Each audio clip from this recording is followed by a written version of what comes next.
Hoy nos acompañan María Belén Arroyo, editora política de la revista Vistazo, Juan Carlos Calderón, periodista y director del portal digital Plan B, y Fausto Camacho, ex consejero electoral e integrante del colectivo Voces por la Democracia. Gracias por acompañarnos a Políticamente Correcto en modo electoral. En el programa de hoy vamos a analizar los escenarios que tiene el país para desactivar una peligrosa crisis gestada a raíz de los resultados electorales del domingo pasado. Si bien el candidato del correísmo, Andrés Arauz, es el ganador indiscutible de la primera vuelta, los pocos votos que distancian a Guillermo Lasso de Yacu Pérez causaron una enorme tensión nacional, que aparentemente podría saldarse con un acuerdo político inédito que marque el ritmo de la elección en la segunda vuelta del 11 de abril. Claudia Roura, buenos días. Carlos, la dramática disputa entre Guillermo Lasso y Yacu Pérez por el pase a la segunda vuelta electoral se puede contar en 5 momentos. Veamos.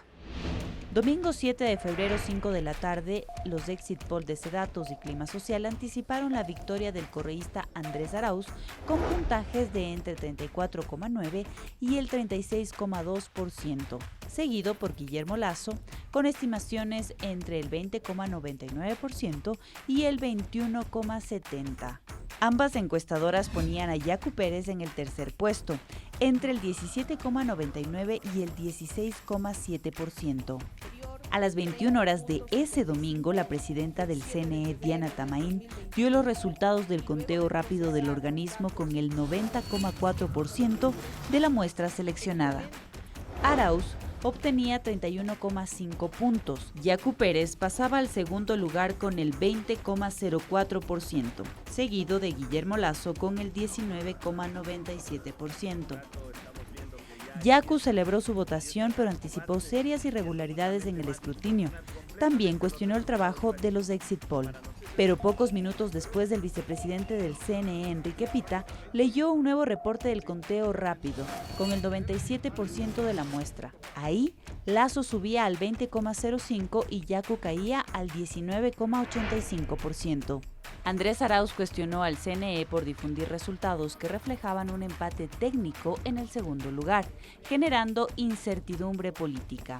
Y Lasso argumentó que había que esperar al final del conteo de los votos a nivel nacional para proclamar vencedores. Entre el lunes 8 y las 15:30 del martes 9, la ventaja entre Yacu Pérez y Lasso se mantenía, pero comenzaba a caer. Lasso señalaba que el fin del escrutinio en Guayas le daría la victoria, mientras que Yacu y las bases de Pachacutic denunciaban un fraude en su contra. El miércoles 10 de febrero a las 17:30, Lasso remontó a Yacu con una centésima, es decir, 926 votos. Y de ahí, hasta el viernes 12 de febrero a las 18 horas que se cerró el escrutinio, Lasso creció. Ahora tiene el 19,74% y Yacu Pérez el 19,38%. El candidato de Pachacutic perdió su pase a la segunda vuelta, abriendo una tela de dudas sobre un fraude. Exige transparencia. De su lado, Guillermo Lasso accedió a respaldarlo en el conteo de votos en el marco de la ley. Así se acerca al movimiento indígena. Carlos, inicias el debate. Bien, y con esos antecedentes damos inicio al programa. María Belén Arroyo, ¿podríamos decir que el CNE desató esta crisis? Carlos, buenos días. Compañeros de panel, buenos días. Efectivamente, hay que poner los puntos sobre las IES. El electoral causa esta estela de incertidumbre en el momento que a las 21 horas de esta jornada del 7 de febrero, la presidenta del CNE sale a dar unos resultados que corresponden a lo que ella menciona, y es textual, la estabilización de la muestra del conteo rápido. Para que la audiencia sepa, el conteo rápido es una muestra estadística que recoge el 6% del padrón. Dado que había un margen tan estrecho entre el segundo y tercer candidato, lo oportuno era decir hay un empate técnico y negarse a dar las cifras e instar a los actores políticos a esperar resultados finales. No tenía que dar ninguna cifra y quedarnos hasta el siguiente día sin saber quién pasa a la segunda vuelta. Por lo menos debía dar la señal de que había un empate técnico y un margen tan estrecho entre el segundo y el tercero, que lo prudente, racional y democrático era esperar con calma resultados finales y no crear esta zozobra. Ese es nuestro planteamiento. Y en ese sentido, Juan Carlos Calderón, ¿el error fue un error o fue un cálculo político? Porque Diana Tamaín le pone a Yacu Pérez en la segunda vuelta y a los 16 minutos sale Enrique Pita y le pone en segunda vuelta a Guillermo Lasso. Carlos, buenos días y con mucho gusto estar aquí al lado de María Belén y Fausto Camacho. A ver, se puede sentar muchísimas especulaciones sobre ese tema. Lo que tuvimos fue un petitorio, o sea, el Consejo Electoral sabía de los peligros que esto traía. Es decir, ya Voces por la Democracia, aquí presente Fausto lo puede ratificar, pero lo que hubo fue advertencias de que no se diera ni siquiera el conteo rápido. O sea, que no se realice. Que no se rápido. realice, ¿Por qué? que no se anunciara, porque de hecho podría ser una elección, ya se preveía que podía ser una elección bastante complicada. Es más, el correísmo había planteado la percepción de que si no ganaba en primera vuelta iba a ser fraude, ¿no es cierto? Después de eso ya bajó esa idea. Después ya se habían manejado las encuestas con un crecimiento y estaba claro, quienes conocíamos este proceso, de que había un ascenso, ¿no es cierto?, tanto de la candidatura de Yacu Pérez cuanto la de Javier Herbas. Entonces, y con el número de indecisiones, el porcentaje de indecisión que había, era muy claro que era un albur, ¿no es cierto? El día de la elección era un albur. Entonces, es muy poco probable que se podía llegar. Además, yo creo que los consejos electorales no están para hacer este tipo de conteos, es decir, puede funcionar como un control interno. Pero lo que tiene que dar un Consejo Nacional Electoral son certezas. Son certezas. Son certezas, es decir, aquí están las actas, transparencia absoluta, y estas son las certezas. Y que los actores políticos pueden especular, que especulen. Pero para eso está el árbitro rector, pues, de este proceso. O sea, no fue un árbitro. Juan Carlos, recordemos y le preguntemos a Fausto Camacho. En el 2017, primera vuelta, recordemos, Participación Ciudadana hizo un ejercicio similar, con resultados pero tuvo similares, recaudes, ¿no? Y tuvo la gran decisión estratégica, yo pienso que tomó la decisión adecuada, se negó a dar los resultados y decir, es tan estrecho el margen que, es más, un conteo rápido tiene 1% de margen de error. Si es que la diferencia entre los dos concursantes o finalistas es inferior a eso, no puedes dar resultados y ya tuvimos ese antecedente. Entonces, el gran problema fue hacer el conteo rápido. Pero por supuesto. Pero en cambio necesita certezas el país.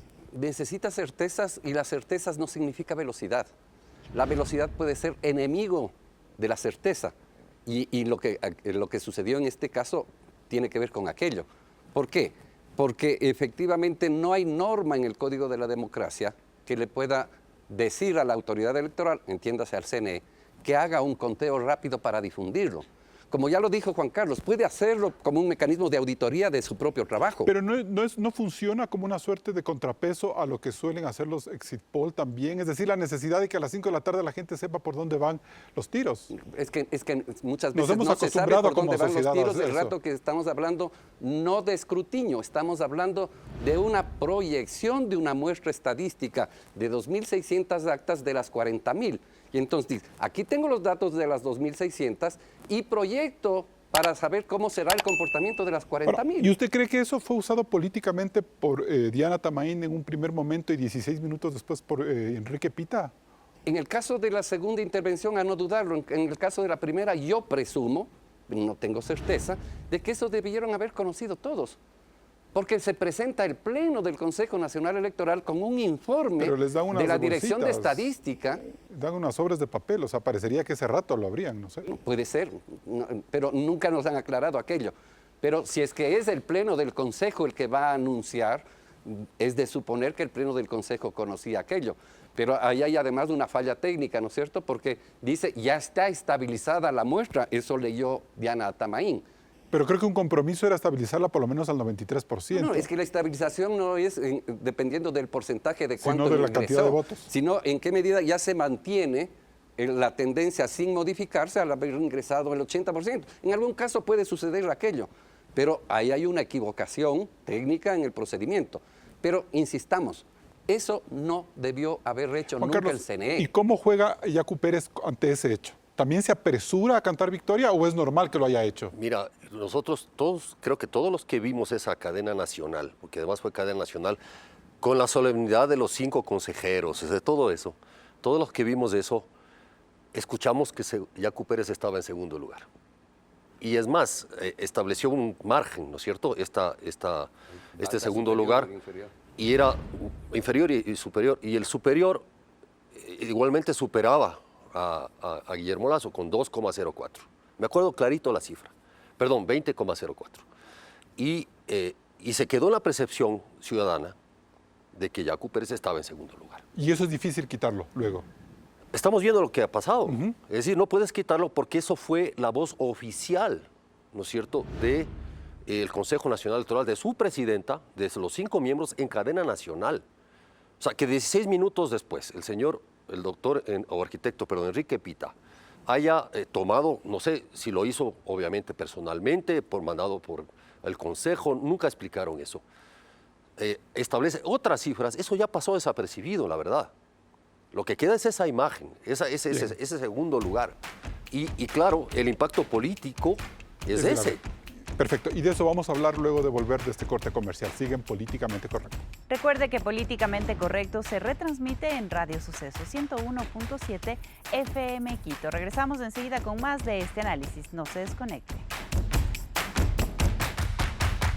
El candidato Yacu Pérez denunció fraude desde el cierre de las urnas y movilizó a observadores para que no existan desvío de votos. Sin embargo, la idea de fraude está presente, lo que provocó movilizaciones de las bases del movimiento indígena. Guillermo Lasso se mantuvo cauto esperando que se acabe el escrutinio. Mientras la tensión crecía en el país, el candidato por la izquierda democrática, Javier Hervas, hizo un llamado a los candidatos a que se unan para derrotar a la izquierda del correísmo. Yacu Pérez aceptó el diálogo y pidió a Guillermo Lasso que lidere el conteo de votos para que todo quede transparente. Lasso volvió a respaldarlo. Los dos, en un acto de caballerosidad, dijeron que aceptarán los resultados luego del reconteo de votos. Escuchemos. Pero antes de dialogar, señor Lasso, lidere usted la reapertura de las urnas y contemos voto a voto, y si nos gana, claro que vamos a dialogar. Quiero decirle a Yacu Pérez y a sus votantes que cuentan con mi apoyo a su pedido al Consejo Nacional Electoral para que, dentro del marco de la ley, le brinde a él, a sus electores y al país la tranquilidad de que los resultados reflejan la voluntad de todos los ecuatorianos. El día de la reunión hubo momentos tensos entre los dos candidatos. ¿Cómo se sintió usted cuando le faulearon, le hicieron fraude en el 2017? ¿Cómo se sintió? Tan mal que por eso estoy sentado aquí. Así me siento yo ante este fraude. Pero estoy Así aquí. me siento. ¿Sabe por qué estoy aquí? Porque en aquella época el que hizo fraude no quiso poner la cara frente a mí. Pero luego de un receso hubo un acuerdo. Se revisará el 100% de la votación de la provincia del Guayas, incluidas las actas con novedades. 2. Se revisará el 50% de la votación en 16 provincias. Es importante recalcar que es un proceso de revisión contable de los votos del paquete electoral sin significación estadística. En estos momentos se realiza el conteo de votos, que es de vital importancia, porque le dará al país la transparencia que se necesita y la salida al conflicto político. Carlos. Bien, gracias, Claudia. Fausto Camacho, ¿cómo debe proceder el CNE ante el pedido de Yacu Pérez? Porque para muchos técnicos y que manejan la legislación electoral, esto es una cosa muy amplia. Sí, bueno, la ley establece la posibilidad de que se resuelva hacer el conteo de los votos de una o varias o muchas juntas receptoras del voto. ¿Provincias enteras también? Si es que hubiesen el mérito de documentación probatoria de que eso es necesario hacerlo para precautelar la transparencia. Pero ¿qué puede significar aquello? Tener las copias de las actas y que sean realmente diferentes a los datos, por ejemplo. Entonces, obviamente no habría ninguna duda de que si es que el 80, el 90% de las actas, digamos, de las mesas tienen datos distintos a los de las actas, tenga la certeza que... O sea, no. necesariamente primero hay que trabajar con las actas. Necesariamente hay que trabajar con las actas y mirar si son efectivamente fidedignas y si es que esas actas o las cifras que están en esas actas son las que refleja el sistema. Eso es muy sencillo, eso es una comparación visual. Y para eso lo que hay que hacer es hacer pública la información que es pública. Es decir, el artículo 127 del Código de la Democracia le manda al Consejo a difundir las imágenes de las actas y hacer públicos los resultados por mesa. Es la única forma en que usted puede comparar el documento versus el dato. Y entonces, si es que eso se hace, tendríamos la certeza o la no ¿Cómo certeza. comparo yo esa acta que está en la nube, Fausto? ¿Con qué comparo para saber si está mal escrita, está alterada? Con el dato digital.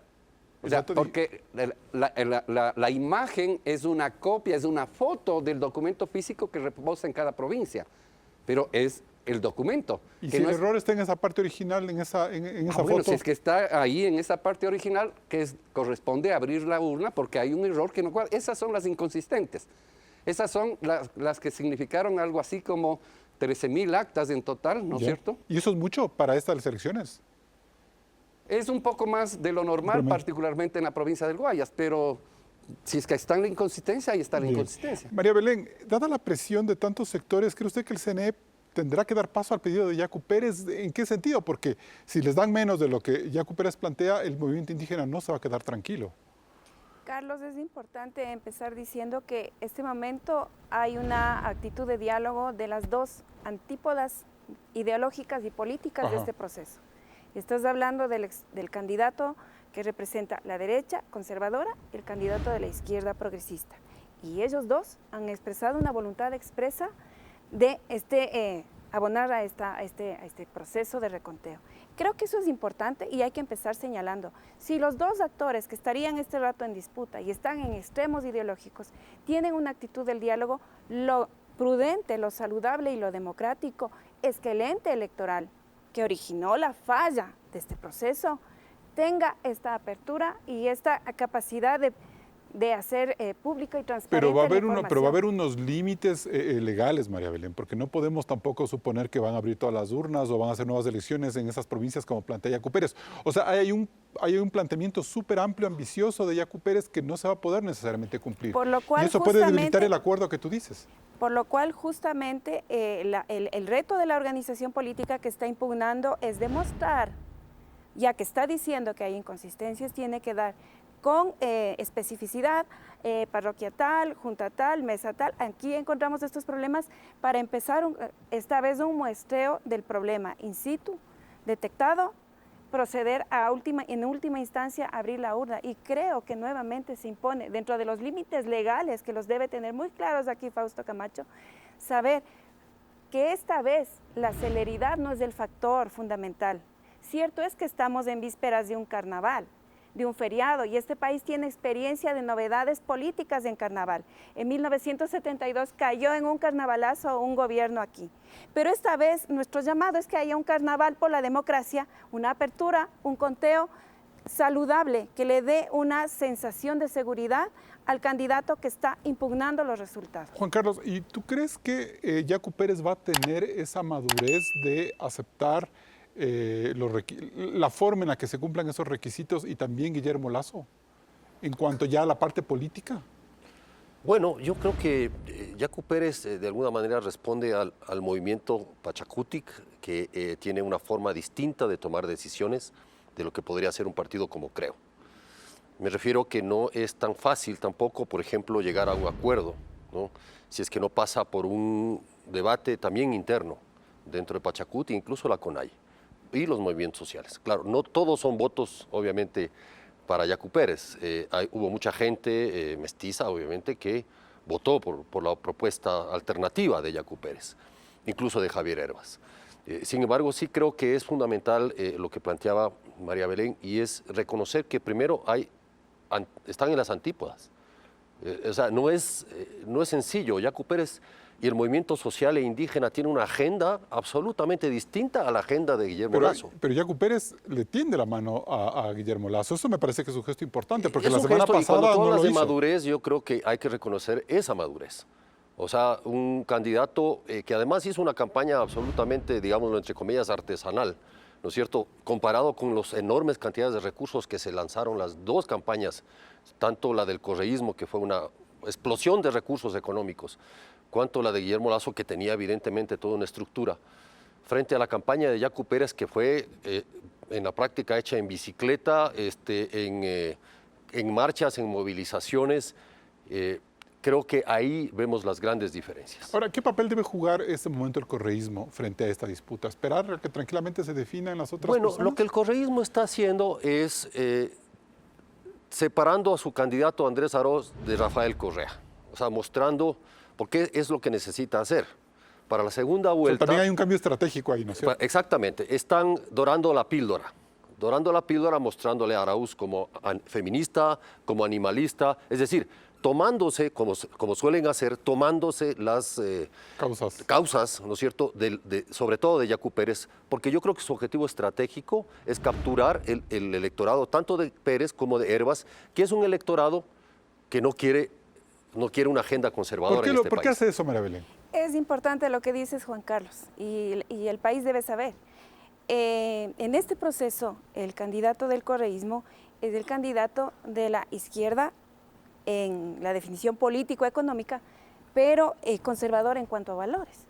Es el candidato de la izquierda curuchupa, usemos una palabra bien. Correcto. Entonces, ¿qué es lo que pasa este rato? Que lo que le tocaría al candidato Arauz para sintonizar con electores que tienen una agenda más progresista en valores, tiene que impostar una agenda progresista. La pregunta es si eso es auténtico, la pregunta es si eso es impostado. Me gusta citar aquí al trabajo de una antropóloga española que vivió en Ecuador 8 años, que se llama Carmen Martínez Novo, que va a publicar un libro en el que analiza este papel del correísmo como ventrílocuo del movimiento indígena durante su gobierno, que en el aparente discurso del Estado plurinacional lo que hizo fue dividir y fraccionar el movimiento indígena con la agenda extractivista. Me voy a un corte comercial y seguimos con este debate en Políticamente Correcto. Recuerde que puede seguirnos en nuestras redes sociales y ver este programa en vivo en Facebook en la cuenta oficial de Covisa. Regresamos enseguida con más de Políticamente Correcto Electoral. Bien, seguimos en Políticamente Correcto. La pregunta en el bloque anterior, Fausto Camacho, iba en el sentido de cómo tiene que reaccionar el correísmo frente a todo este proceso de conteo en el Consejo Nacional Electoral. ¿Cómo ellos pueden aupar este pedido de Yacu Pérez o tal vez bloquearlo o si son indiferentes no pasa nada para ellos? Bueno, no van a ser indiferentes, de hecho no son indiferentes. El día de ayer, si no me equivoco, o fue antes de ayer, no, ayer, o antes de ayer. Sí. Miércoles y jueves. El señor, ¿cómo se llama? Arauz, pone un Twitter donde comparte un link para poder acceder al universo de las actas de la Presidencia de la República con los datos de los resultados. Entonces, efectivamente, no es que están ausentes del tema. ¿Pero qué es lo que están pretendiendo? ¿Manejar lo que la está pretendiendo institucionalidad, es decir, entre comillas? ahí están los datos, ahí están los resultados, el ganador es Lasso. Punto. O sea, sin hacer juicio de valor ninguno. ¿Por qué? Porque políticamente la lectura de ellos es que eso les conviene. Pero a su vez les conviene que haya una confrontación entre los dos sectores que están disputando el segundo puesto para que se fraccione, se rompa, se quiebre la posibilidad de una acción conjunta en la segunda vuelta en contra de esa candidatura ganadora de la primera. Carlos, mucha gente ha celebrado este acercamiento entre Guillermo Lasso y Yacu Pérez como el inicio de una segunda vuelta y como un acuerdo que le está dando tranquilidad a una buena porción del electorado ecuatoriano. ¿Eso crees que llegue a madurar y llegue a tener un buen puerto? Creo que depende mucho de la campaña de Guillermo Lasso. Soy muy sincero. Me parece que la agenda que ha propuesto la campaña de Yacu Pérez recoge, y siempre junto a la otra, la de la izquierda democrática, recoge un electorado que está cansado absolutamente de la confrontación y de la polaridad, de la polarización. Porque esta campaña del temor, ¿no es cierto?, de que vamos a hacer Venezuela, de que vamos a hacer esto, otro, que la desdolarización, esa la llevó Lasso y no funcionó. ¿Pero sí es una amenaza real o no es una amenaza real? Es una amenaza real. Que la gente tiene que entenderla, pues. Sí, pero no funciona electoralmente. Electoralmente no funciona. O sea, o la plantearon mal, o la plantearon a destiempo, como sea. O se votó rápidamente, o no la manejaron bien.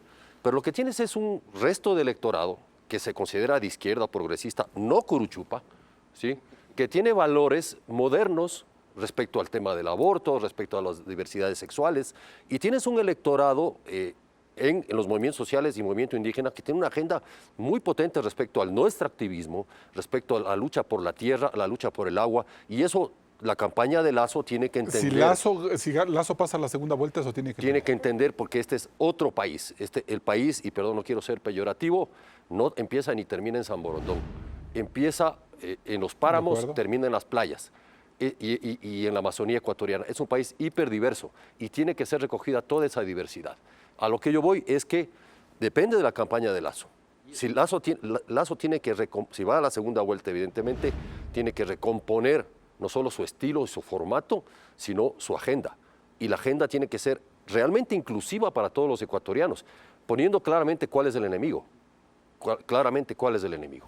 Y Fausto, sí, ya te doy la palabra. Usted quería decir algo, Sí, Fausto. yo lo que decía es que esa recomposición estratégica... Parte del acuerdo electoral, o sea, parte de esta transparencia debería electoral. ser parte de un acuerdo en donde no debe intervenir la autoridad electoral. No, pero impulsar a la autoridad electoral a que sea transparente y por supuesto que y sí, defina pero al ganador en buena ley. miremos cómo lo mismo es finalmente lo que está haciendo estratégicamente el correísmo, pues tratar de mostrar una agenda que inclusiva más allá de lo que en realidad son, más allá de esa izquierda curuchupa que se ha dicho acá, ¿no es cierto?, que efectivamente está abierta a escuchar y a recoger los elementos de las causas, los derechos de hombres, de mujeres, de LGBTI, los temas de, ¿cómo se llama?, la minería, el agua, que en definitiva son lo que representan a alguien que no estuvo ni con Lasso, ¿no es cierto?, ni con Arauz. Y entonces, efectivamente, ese es el electorado al que van las dos fuerzas políticas a tratar de encontrar. ¿Cuál es más natural? Bueno, depende de qué es lo que hagan y qué acuerden. Claro. María Belén, ¿hasta qué punto Lasso y Yacu Pérez se necesitan mutuamente? Porque también se ve que en Yacu Pérez hay me parece que pisos falsos, rotos dentro del movimiento indígena, la CONAIE, Leonidas Issa, Jaime Vargas, no necesariamente lo están apoyando. Entonces, ahí, ¿cómo se siente él? ¿Cómo se siente Yacu Pérez en este momento? Hemos hablado de las debilidades de Lasso, pero hablemos de las de Yacu. Justamente, Carlos, planteas un tema crucial. Y es hasta qué punto Yacu Pérez representa una línea moderada del grupo indígena y hay unas líneas un poco más radicales. Y todo esto pasa por la lectura de estos hechos que todavía nos causan a todos una conmoción general, que es octubre del 2019, que es una fractura no suficientemente analizada. Pero ahí triunfó el radicalismo, en cambio. Justamente, o sea, este momento creo que el ejercicio democrático para nosotros como ciudadanos es hacer nuevas lecturas de lo que está pasando y analizar, creo que con más compasión, creo que con más, llamémosle no esa palabra, con un ejercicio más democrático, la lectura del otro. Cuando yo me refiero a la izquierda curuchupa, no es una categorización mía, es un mapeo a partir de una data que realiza la Universidad de San Francisco, el doctor Paolo Moncagata es el autor del estudio, y claro, en la entrevista analizábamos y le dimos un término que no es peyorativo, es un término descriptivo que va a ser bien entendido en la sierra. No queremos caer en un tema regional, pero yo lo que planteo ahora es el momento, es el espacio y el tiempo para que hagamos una visión autocrítica de nosotros, pero además del otro. De acuerdo, pero yo digo una cosa, si en octubre de 2019 triunfa el radicalismo, triunfa Issa, triunfa Vargas, en el 2021 triunfa el ala moderada, aparentemente que es Yacu, que se acerca a los otros. Yo no estaría tan de acuerdo con que triunfa el radicalismo, perdimos todos. No, pero ellos impusieron, votaron un decreto y perdimos todos. Y destruyeron la imagen del gobierno. Creo que ahora, mira cómo es el destino. Y a lo mejor es una oportunidad lo que estamos viendo como crisis, para sentarnos y decir efectivamente qué nos separó, de tal forma que llegamos a octubre y decir, sentémonos y qué nos une ahora, de manera que veamos un futuro más prometedor. ¿Y Yacu Pérez está entendiendo eso? Yo pensaría que él lo está haciendo y también pensaría que Guillermo Lasso lo está haciendo.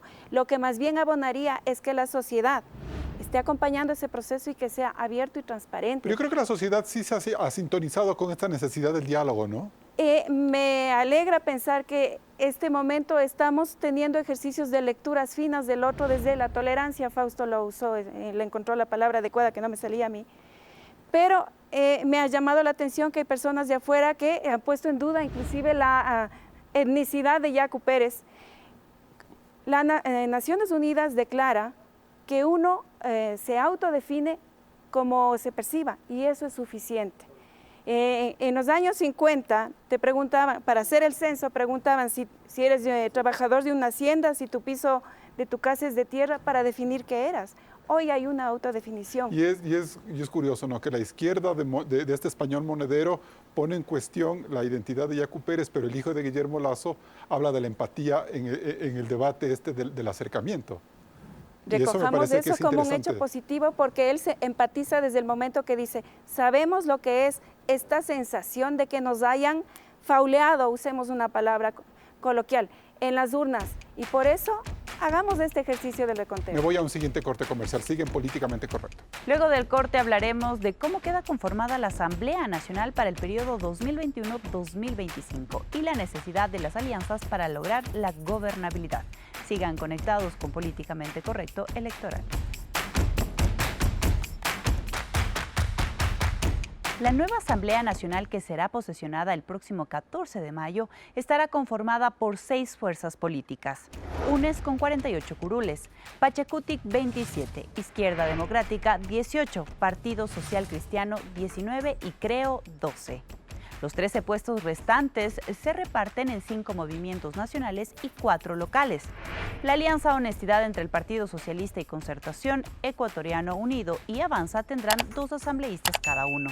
Democracia Sí construye Partido Sociedad Patriótica y 4 organizaciones locales, Minga, Azuay Primero, Unidad Ecuatoriana y Acuerdo Ciudadano ocuparán cada una un escaño. El correísmo ha sido la fuerza mayoritaria de las últimas 3 legislaturas.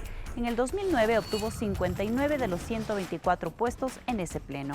En el 2013, en su mejor momento, llegó al poder absoluto con 100 de los 137 curules. En el 2017 también tuvo mayoría de 74 y ahora son 48. Creo en el 2017 fue la segunda fuerza con 32 asambleístas y ahora tiene 12. El PSC tenía 15 puestos y sube a 19. Y 2 partidos más de la vieja guardia se repotencian. Pachacutic tenía 4 y sube a 27 y la Izquierda Democrática a 18. Pero ninguna de estas fuerzas podría aprobar nada si no construye acuerdos sólidos. Para hacer mayoría se necesitan 70 votos. Veamos algunos escenarios. Si el correísmo y Pachacutic, que militan en la izquierda, se unieran, podrían tener 75 votos y lograrlo. Pero por ahora no existe la posibilidad por las tensiones políticas y electorales. Una segunda posibilidad es que UNES y la ID tengan un acuerdo y logren 66 votos importantes y les faltaría 4 de las minorías. O que el correísmo y el PSC lleguen a acuerdos puntuales como ya ocurrió el año pasado y sumen 67 votos. Solo necesitarían 3 legisladores más.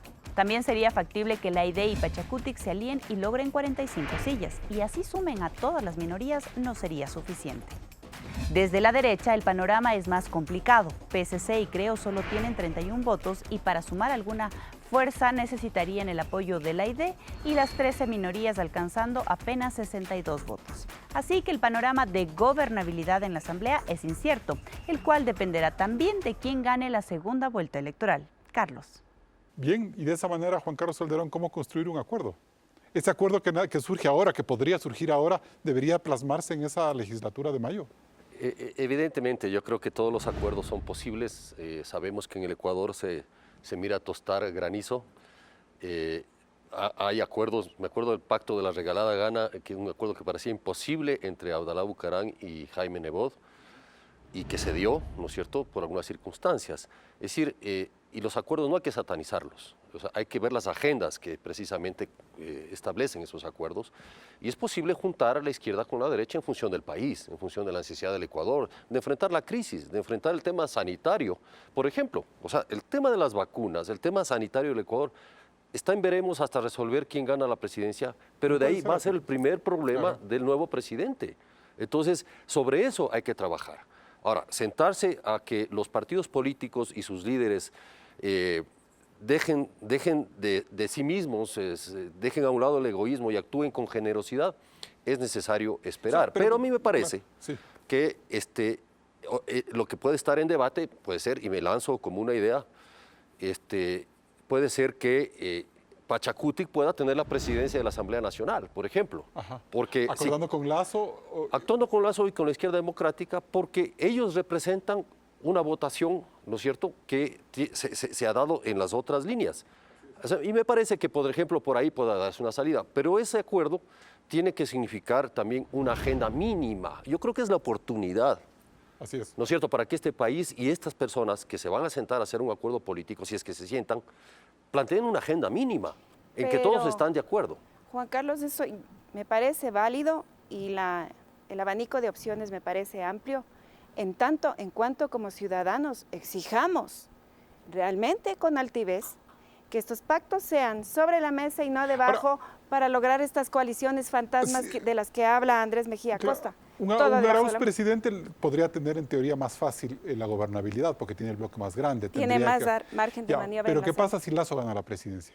A él se le va a complicar porque tiene que negociar con bloques gigantes de izquierda y donde tiene que entender estas agendas que hablábamos en el bloque anterior que él no las contempló nunca. bloques que van a poner a prueba su capacidad de diálogo y saber hasta dónde cede. Y solo por no encender aquí más polémica, pero el tema mínimo que va a activar cosas, porque está de por medio esta sensibilidad al territorio local, es el tema extractivista. Y hablemos de todo este panorama minero que en estos años silenciosamente se ha activado y ha abierto Terriblemente. puertos a la inversión. Y la pregunta ahí es, ¿qué va a hacer el señor? Presidente Yacu Pérez sí gana, por ejemplo. Claro, ahí él ha dicho claramente cuál es la ruta. Claro, Pero ¿de dónde vienen los 600 millones, los 500 millones que les llegan? Pues? ese es el problema. Pero ahora trasládale la pregunta al otro lado. ¿Qué pasa si gana el señor Lazo? Y los territorios empiezan a cuestionar y a reclamar, aquí no me ponen este proyecto porque me va a contaminar tal río. ¿Y hasta qué punto Ahora, va a tener capacidad de negociar? Y Salvador Quispe, si él fuera el virtual presidente de la Asamblea, tendría que negociar con el PSC y con Creo unos acuerdos si no quiere estar con el correísmo como aparentemente lucen ahora. Entonces también tienen que abrirse hacia la visión de derecha, ¿no es cierto? En tanto en cuanto los acuerdos sean, primero, públicos. Pero Segundo, pero cuando hubo público entre Lazo y Moreno, todo el mundo le satanizó y ahora dicen que Lazo Como gobernó sociedad tenemos que con aprender Moreno. a madurar. Entonces nosotros repelemos ese tipo de iniciativas. Como ciudadanos, nosotros tenemos que aprender a madurar y exigir, enterarnos de qué pasa y no saber que las cosas ocurran debajo de la mesa sin nuestro conocimiento, pero con decisiones que sí nos Perfecto. Es que afectan. tiene que haber una agenda pública. De acuerdo. Yo le quería hacer una pregunta, Fausto, a usted en Claro. ese sentido. Esta nueva asamblea es el producto de un voto en plancha y del método Webster. ¿Es una mejor asamblea en cuanto a resultados y a conformación de bloques o no? No es un problema del método, es la forma fundamentalmente como se expresó la gente, que se pudo haber expresado y haber constituido bloques inclusive más concentrados en el caso de que se hubiese aplicado Hunt. Pero el hecho de que se haya votado ahora por lista cerrada y que se haya aplicado Webster no deja de ser positivo. Sin embargo, no cumple el precepto constitucional de que la representación en la Asamblea sea proporcional a los votos alcanzados. Usted va a tener allí todavía una concentración que se produce y que efectivamente... Pero es mejor que existan partidos más grandes, bloques más definidos, pues, Fausto, porque Bueno, así se pueden hacer mejores entonces no mayorías. debíamos haber hecho la reforma que tanto reclamamos para que se cierre la lista y que se busque un sistema proporcional. Pero aquí el problema no es lo que querramos o no, el problema es qué es lo que dice la Constitución. Y la Constitución dice que el sistema de elección en pluripersonales debe ser proporcional. Pero eso no le hace o mejor o peor a la Asamblea. El tema es que la Asamblea tiene una composición que está ahí. ¿Y cómo usa el presidente de la República esa composición, no Pero es por cierto? supuesto, y cómo los propios bloques se interrelacionan en función de una agenda, que van a ser o no van a ser capaces de construir una agenda que incluya a sectores que seguramente se quedan por fuera. ¿Por qué? Porque sus candidatos presidenciales no llegaron. Perfecto. Entonces, ahí está usted la agenda de Pérez, la agenda de Hervas y lo que representa en un segmento importante de la sociedad. Ojalá entonces se tejan los Bien. suficientes acuerdos para que esas causas, esos derechos, esa digamos, voluntad de la juventud en lo fundamental, por mirar una perspectiva mejor, sea incluida en estos acuerdos. Perfecto. En cualquier escenario, con Pérez de presidente, con Lazo de presidente o con Arauz de presidente, porque la agenda de la Asamblea tiene que ser la misma.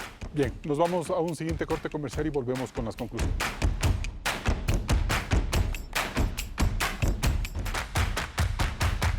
Entramos en la etapa de conclusiones. Fausto Camacho, ¿qué lecciones políticamente correctas nos deja este apretado resultado electoral entre el segundo y tercer puesto? Que una mala administración electoral puede ser definitoria y puede ser producir consecuencias políticas muy graves y que mientras la autoridad electoral no cumpla a cabalidad con la función para la cual existe, es decir, actuar como administrador independiente de los procesos electorales, no vamos a poder reconstituir un sistema democrático que funcione adecuadamente. María Belén Arroyo. Lo políticamente correcto es entender que es hora de sentarse a conversar, saber hasta dónde se puede ceder en posiciones, pero además hacerlo a la luz del día. Es momento de saber quién ganó en definitiva, así sea con un estrecho margen de votos, porque está en juego quién pasa a segunda vuelta. Pero también es momento de saber que en miras de un carnaval de la democracia, tenemos que ser transparentes en el diálogo y no entrar en actitudes de beligerancia. Ya vendrá el momento para analizar reformas estructurales al ente electoral, donde no podemos tener delegados directos de los partidos políticos que el electoral arbitra. Pero ese es un debate posterior. Por el momento saquemos conclusiones y maduremos en medio de esta crisis democrática. Juan Carlos Calderón, su conclusión. Creo que hay una lección muy grande de esta campaña electoral. La presencia enorme de candidatos, 16 candidatos, muestra que no se hicieron bien las cosas como se debían haber hecho. Yo creo que se exige una reforma al Código de la Democracia en ese sentido. Es fundamental que establecer la vigilancia de los fondos electorales. Es fundamental que no aparezcan estos partidos de garaje, estos partidos que se compra y vende, ¿no es cierto?, que se compran y se venden. Me parece que eso es un enorme perjuicio a la democracia ecuatoriana. Y lo otro, coincido, lo que se viene de inmediato es una segunda vuelta electoral.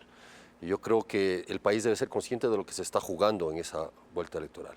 El retorno al pasado, a un pasado oprobioso que hemos vivido ya 10 años y más, o realmente plantearnos un país distinto, un país que respete los derechos humanos, un país que respete, sea fundamental en el camino de la igualdad y la justicia social, pero sobre todo, insisto, que se respete los derechos de las personas.